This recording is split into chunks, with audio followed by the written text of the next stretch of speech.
Hi, I'm Star Parker, and for 25 years I've worked in public life.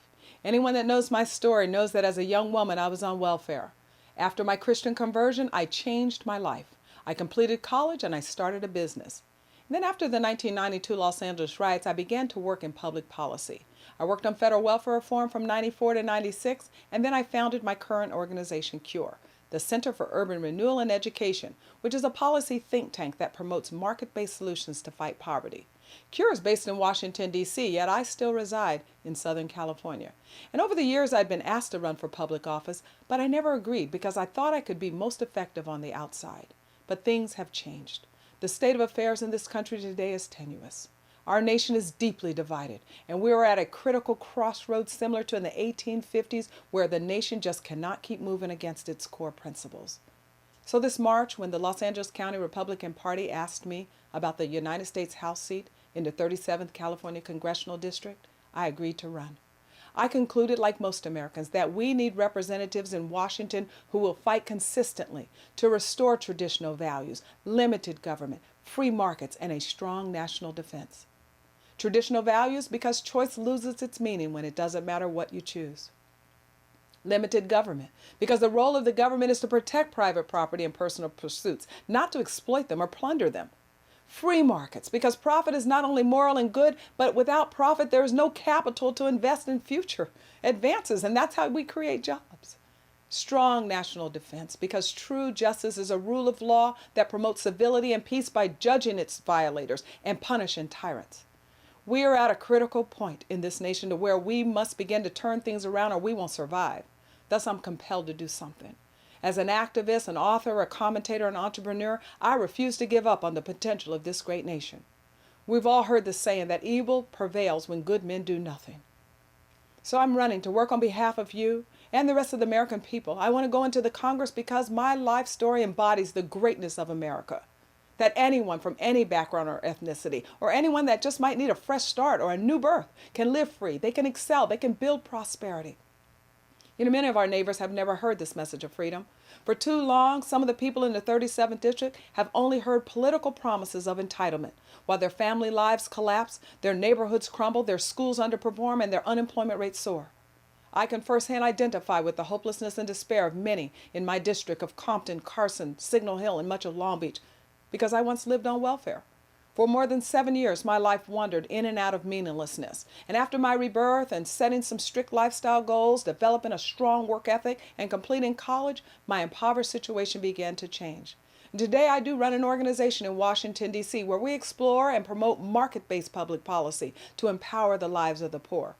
I believe the income redistribution model unacceptable in a country so rich, so free, and so bursting with opportunity.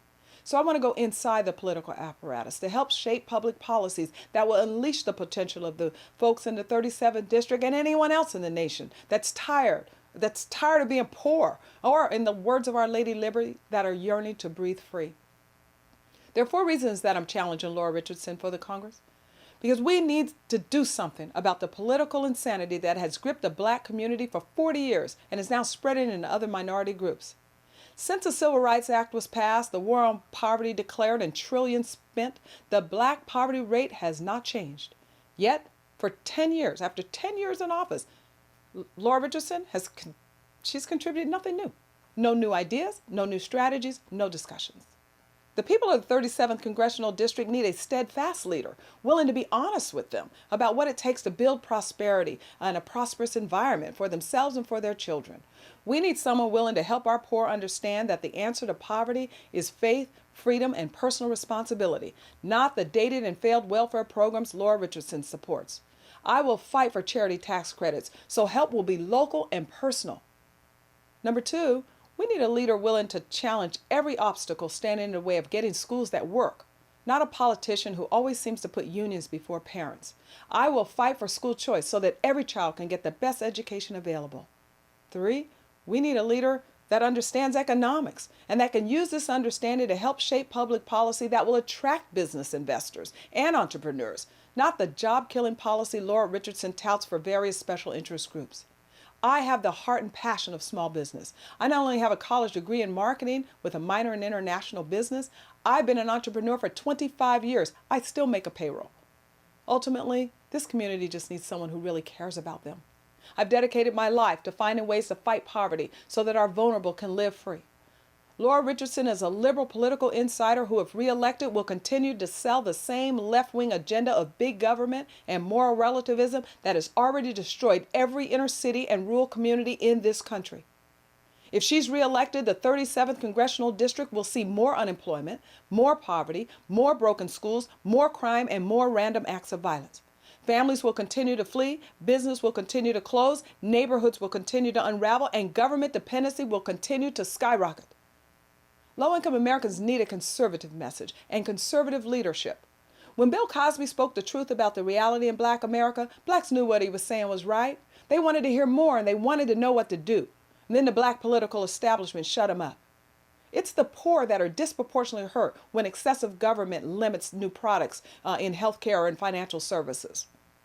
It's the poor who would benefit disproportionately if they didn't have to pay a FICA tax and they could put those funds into a personal retirement account that they own. For 25 years, I've worked in hard-hit communities all across this country.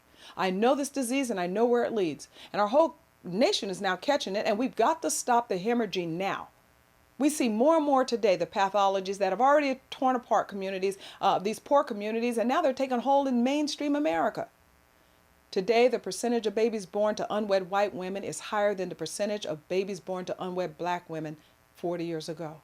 And the social engineering of the 60s collapsed the black family, which collapsed its community and created this tragedy of the commons. Our great work is to get freedom into our at-risk communities so that they can build prosperity together. Our nation needs to liberate its poor. Our greater work is to get some truths into our national discourse so that we can build our future together. One thing we do know about humankind, and that's that most, regardless of their station in life, they want a peaceful existence and they want better for their children. If you will help me get into the Congress, I promise that I will work tirelessly to restore a great, prosperous, and free America that is one nation under God, that protects liberty and provides justice for all. If you will vote for me on November 2nd, I promise that I will work very closely with you so that we can build our community together. Thank you.